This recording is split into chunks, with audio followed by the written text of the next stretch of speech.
So the next little one we've got here is a little baby, 23 weeks old, so put here 5 months old. And the question around this baby's sleep is how to get the baby to nap in the cot. So my first question would be, why do you want the baby to nap in the cot? Okay, because I personally am a massive fan of babies napping on the go. If this is your only child, then it often feels a bit different because you think, well, it's fine, they can nap in the cot and I can get on with other things. But if you imagine you've got other children, so for me, example, I've got 4 children. If my baby would only nap in the cot, that would actually be a real pain and would really restrict what I was able to do, for example, over the summer holidays, like we are now with my other children. So actually having a baby that can nap in other spaces is really, really great. That's not to say that your baby will never nap in a cot. Chances are that will come anyway, and especially when they move to that kind of 1 nap a day as they get a bit older. At 5 months, it is a really, really tricky age. So lots of developmental things happening. Babies are typically very nap resistant at 5 months as well. They are really waking up to the world. There's a lot going on, probably rolling. The movements are changing, and you might even starting to see some more kind of communication going on, some more babbling and things starting to happen.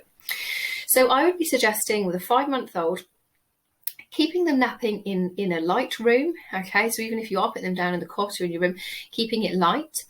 Ideally, I would suggest napping in the pram or in the sling, as I've mentioned before.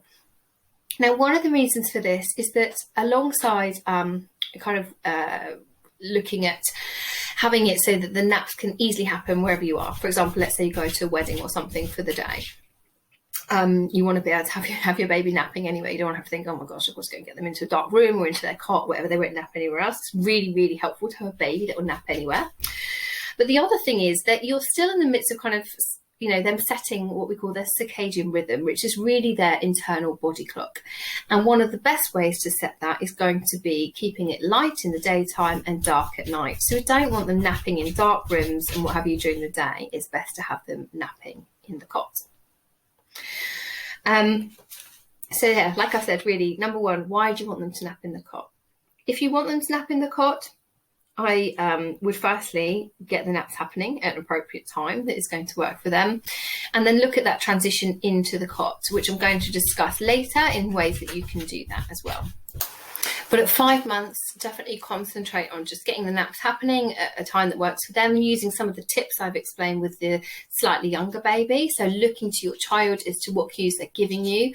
And then, yeah, I would definitely be suggesting napping out and about in the pram.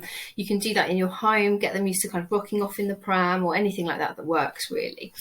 I would not have the focus on napping in the cot.